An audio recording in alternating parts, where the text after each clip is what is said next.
podcast kesehatan yang sudah Kota Bogor. Hari ini kita sudah kedatangan narasumber Dr. Pragma, dokter spesialisnya kita di RSUD Kota Bogor. Hari ini kita akan membahas tentang gaya hidup sehat, tekanan darah secara terkendali.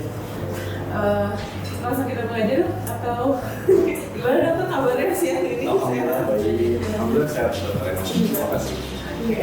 Hari ini bahasannya tentang hipertensi dok. Sebetulnya kayaknya sih udah banyak yang tahu tentang apa itu hipertensi, tapi boleh nggak dok dijelaskan sedikit sebenarnya tekanan darah itu apa sih yang mudah dipahami sama masyarakat? Tekanan darah itu apa sih?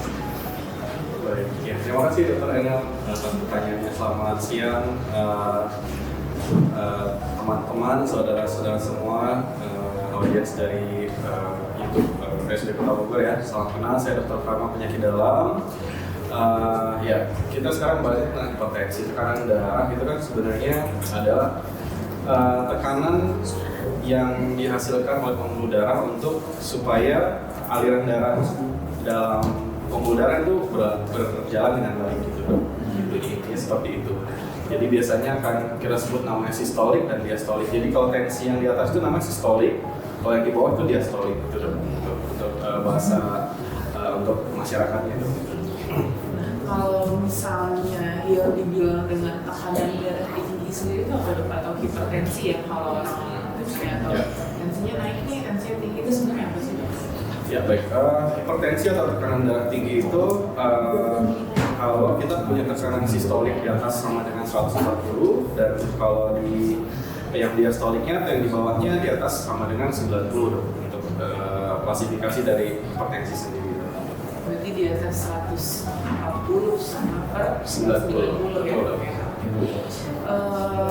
Biasanya nih dok, apa sih yang bikin kita tuh tekanan darahnya naik, penyebabnya, terus faktor risikonya.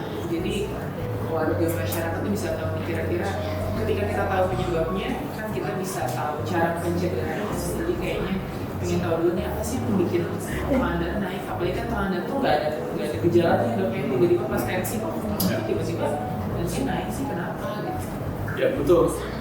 Jadi benar dari dokter Enel bilang bahwa sebenarnya hipertensi itu banyaknya nggak ada keluhan ya. Jadi untuk bapak, ibu, teman-teman semua jangan berpatokan bahwa kalau saya ada kayak seperti nyeri kepala, nyeri tongkol, nyeri badan atau pandangan kabur, berarti tekanan saya tinggi. Belum tentu, karena banyaknya jadi hipertensi ini disebut dengan silent killer ya. Jadi mostly nggak ada keluhan. Jadi kalau ada keluhan berarti sudah berat dan kadang sudah terlambat ya. Jadi kayak misalnya kita sudah kena stroke atau serangan jantung kan itu gejala yang harus dihindari sebelum terjadi. Makanya patokannya jangan gejala ya. Jadi dan memang hipertensi sendiri memiliki faktor resiko. Ada yang sebutnya yang bisa dimodifikasi, yang tidak bisa dimodifikasi. Dalam artian kalau tidak dimodifikasi itu yang memang orang tersebut yang sudah punya resiko sendiri berdasarkan pertama umur ya. Jadi usia-usia lansia di atas 60 tahun itu memiliki resiko yang lebih tinggi dibandingkan oleh usia-usia yang lebih muda. Kemudian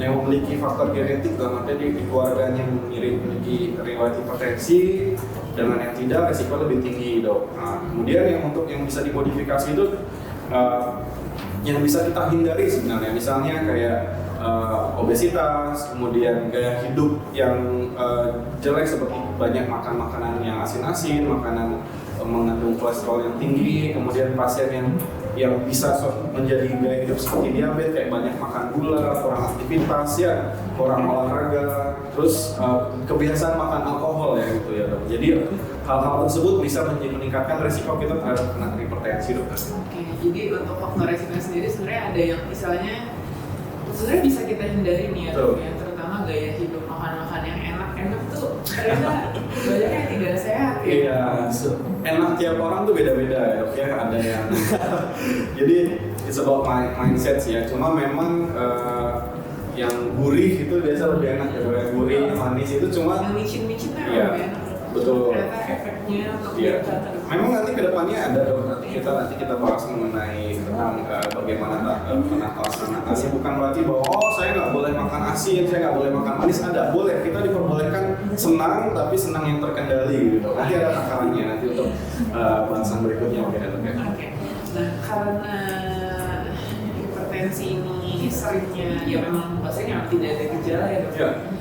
Nanti apa tuh perjalanan ke depannya dok ketika orang misalnya nggak tahu kalau mereka punya darah tinggi, nggak tahu, nggak pernah kontrol apa segala macam, gejalanya tuh jadinya kira-kira penyakit yang bisa timbul ke depannya orang itu ada hipertensi dan tidak kontrol buat apa ya?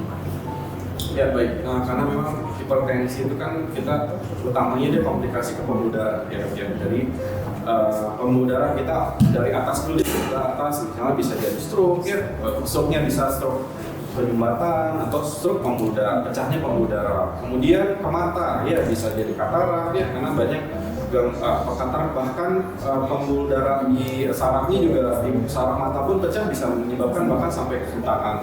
Kemudian kita bisa turun ke bawah ke jantung, bisa serangan jantung, ya bisa juga pembengkakan jantung, sehingga pasien bisa jadi bengkak dan sering sesak napas jika aktivitas. Kemudian bisa ke bawah ke ginjal, sampai beratnya bisa sampai ya cuci darah kalau misalnya tidak ditata dengan baik, atau misalnya pembuluh darah kaki yang tersumbat jadi mungkin bisa luka yang sulit sembuh pun bisa karena hipertensi, karena memang dia hampir sama dengan diabetes ya, dia menyerang pembuluh darah dan seluruh tubuh kita pasti ada pembuluh darahnya. Jadi memang kadang ya itu dia, saya selalu bilang hipertensi itu silent killer. Jadi kadang memang ya kita punya hipertensi, punya diabetes, tapi kita merasa nggak ada masalah apa-apa, ya kita diam-diam saja. Tiba-tiba sudah komplikasi sudah berat, ya baru timbul gejala yang berat, dan kadang yang seringnya adalah sudah tidak bisa, kita sebut irreversible kerusakannya ya. Jadi sayang sekali kalau kita misalnya tidak tidak pay attention sama kalau kita punya riwayat hipertensi, atau bahkan punya keluarga yang riwayat hipertensi pun kita udah mulai lebih aware dengan kesehatan kita, terutama tekanan darah gitu. Oke, kalau gitu apa nih dok yang bisa kita lakukan untuk mencegah, dan kalau misalnya pun ternyata dari keluarga kita sudah ada yang terdiagnosis ada hipertensi, ini harus gimana ke depannya, seberapa sering kita kontrol, atau terutama untuk mencegahnya apa perlu medical check up kah, terutama untuk orang tua ya dok, seberapa gimana sih cara mencegahnya supaya tidak terjadi sampai ke arah sana? Ya, jadi usia-usia sekarang memang hipertensi itu tidak hanya pada usia lanjut ya dok ya, banyak pada usia muda juga, karena memang pertama memang memiliki faktor resiko di keluarganya, yang kedua memang gaya hidup saat ini yang membuat prevalensi atau timbulnya penyakit hipertensi dan diabetes ini banyak pada usia muda. Jadi terutama bagi kita yang punya riwayat hipertensi, tentunya di usia 35 tahun ke atas kita sudah mulai tuh screening, medical check up at least 1 tahun sekali gitu ya. Kita lihat tensi kita, kemudian kita lihat fungsi ginjal kita cek gula darah. Karena apa? Kenapa saya selalu bilang dengan gula darah? Karena mereka berdekatannya. Hipertensi bisa meningkatkan resiko diabetes pun bisa meningkatkan hipertensi. Jadi untuk kita yang usianya masih di bawah 40 tahun bisa lakukan medical check up kalau misalnya kita punya turunan keluarga, atau pas kita yang punya berat badan berlebih ya dok ya, dimana IMT-nya itu adalah indeks massa tubuh dok. Jadi kita kalau berat badan dibagi berat badan kita dalam kilogram dibagi tinggi badan dikuadratkan, kalau di atas kalau kita udah di atas 22,9 itu udah di berat badan berlebih, kita harus mulai juga melakukan medical check up secara berkala at least 1 tahun sekali. Kalau misalnya sudah diketahui hipertensi, tentunya bisa dilakukan pengukuran tensi lebih sering, sebulan sekali untuk sampai tercapai tekanan darahnya. Kemudian tadi orang-orang yang dengan obesitas, punya diabetes juga sama, terus yang kita merasa bahwa yang mageran dok ya, jadi yang orang-orang yang memang aktivitas fisiknya kurang, aktivitas fisik kurang gimana? Misalnya kita yang mungkin kurang langkahnya, kurang dari 10.000 langkah per hari itu udah dimasuk kita sudah termasuk yang beraktivitas dong. Jadi mulailah itu untuk screening di awalnya.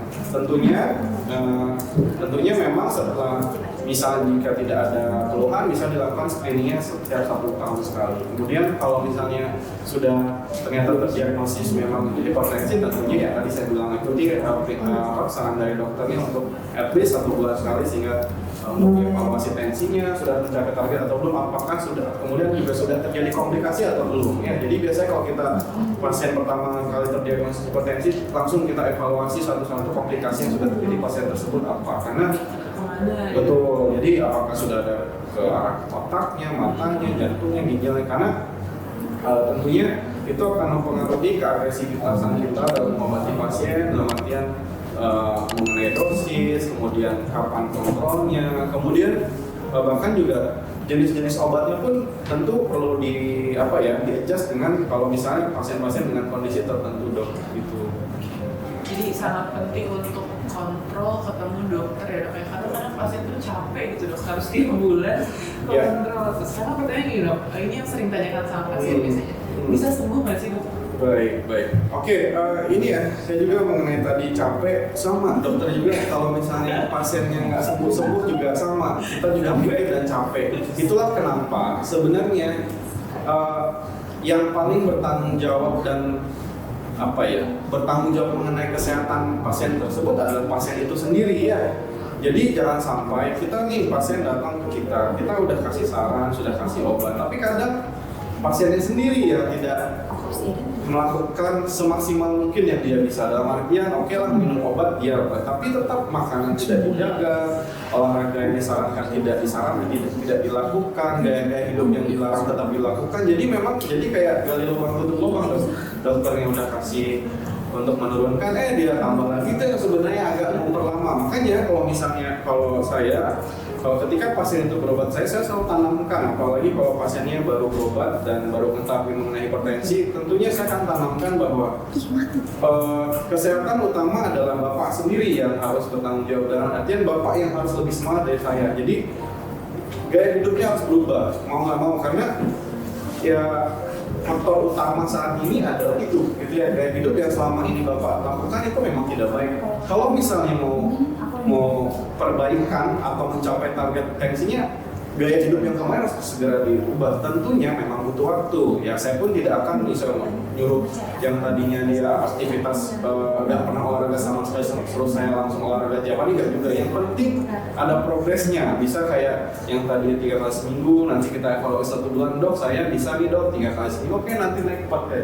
Jadi bertahap, tapi yang penting konsisten dan punya tanggung jawab terhadap kesehatan diri sendiri. Jangan melemparkan tanggung jawab kesehatan itu kepada dokter seutuhnya, nggak bisa, karena kalau saya utamanya adalah harus pasien yang lebih semangat daripada saya itu. Kemudian mengenai sembuh atau tidak, hipertensi itu adalah penyakit kronik ya sebenarnya. Jadi penyakit yang dalam jangka waktu yang lama yang sudah ditanam sejak usia muda biasanya, dan itu kerusakannya itu sudah terdapat di pembuluh darah, dalam artian sudah terjadi keelastisitasan pembuluh darahnya sudah mengeras, dan itu sayang sekali tidak bisa tidak bisa sembuh ya, tapi terkontrol hidup normal tanpa obat seperti orang biasa panjang umur sampai 120 tahun pun bisa.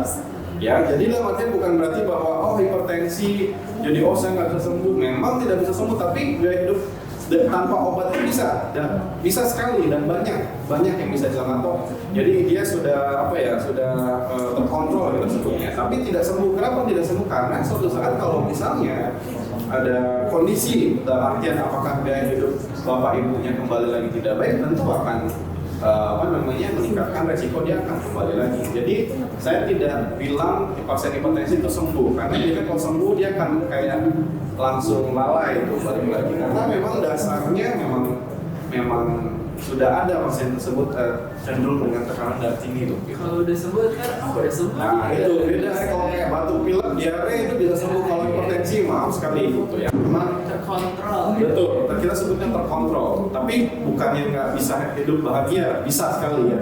Bahkan usianya lebih panjang dibandingkan orang yang tidak punya hipertensi pun bisa banget.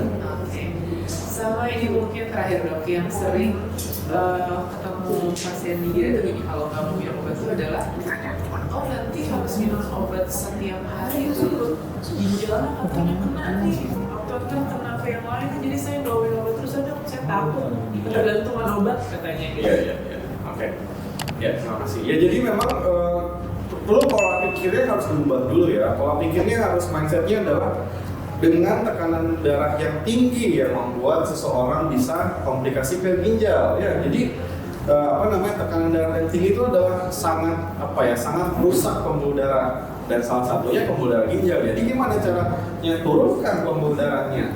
Memang bukan kita terapi utama bukan dengan obat-obatan, awalnya memang dengan gaya hidup ya.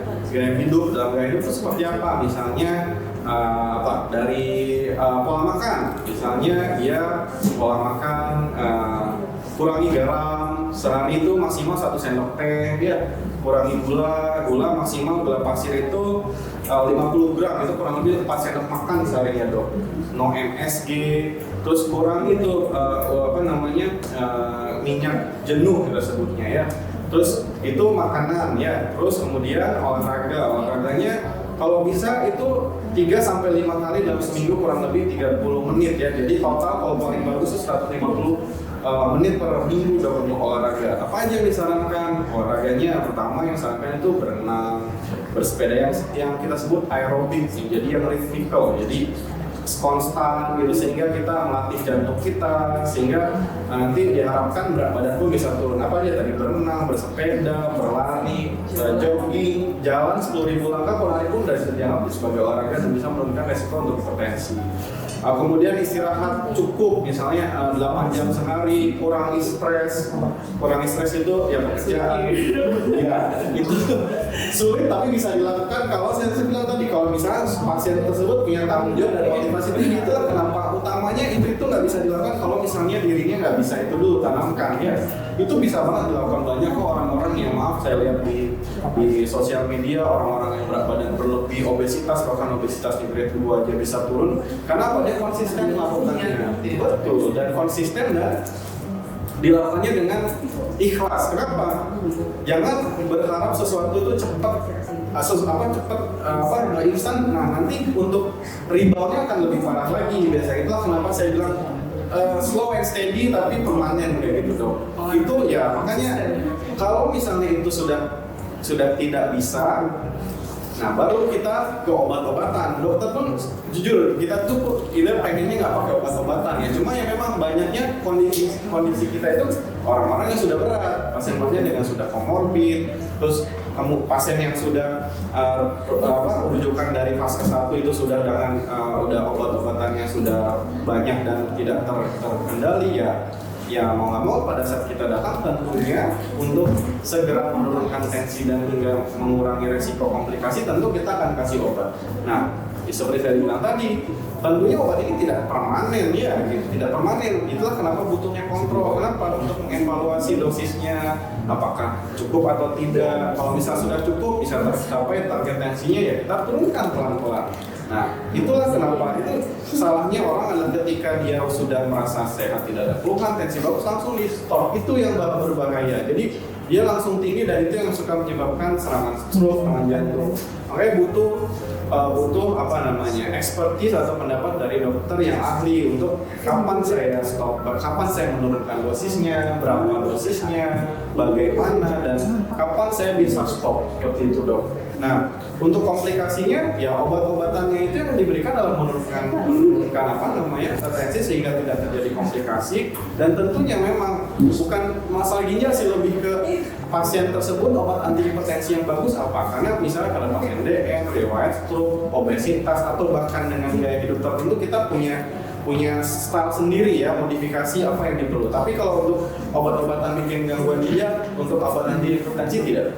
Jadi ini harusnya mindsetnya kebalik berarti kayak ya, betul. Harusnya minum obat itu agak terkontrol supaya tidak menyebabkan komplikasi kemana-mana gitu. Ya. Karena obat yang minum terus-terusan jadi khawatir kemana-mana. Ya, gitu. Izin lanjut ke pertanyaan mungkin dok ya. Ini ada pertanyaan dari YouTube. Dok, izin saya selalu darah rendah setiap interaksi, tapi kalau saya makan lebih kandung sedikit suka pusing dok. Kenapa ya dok?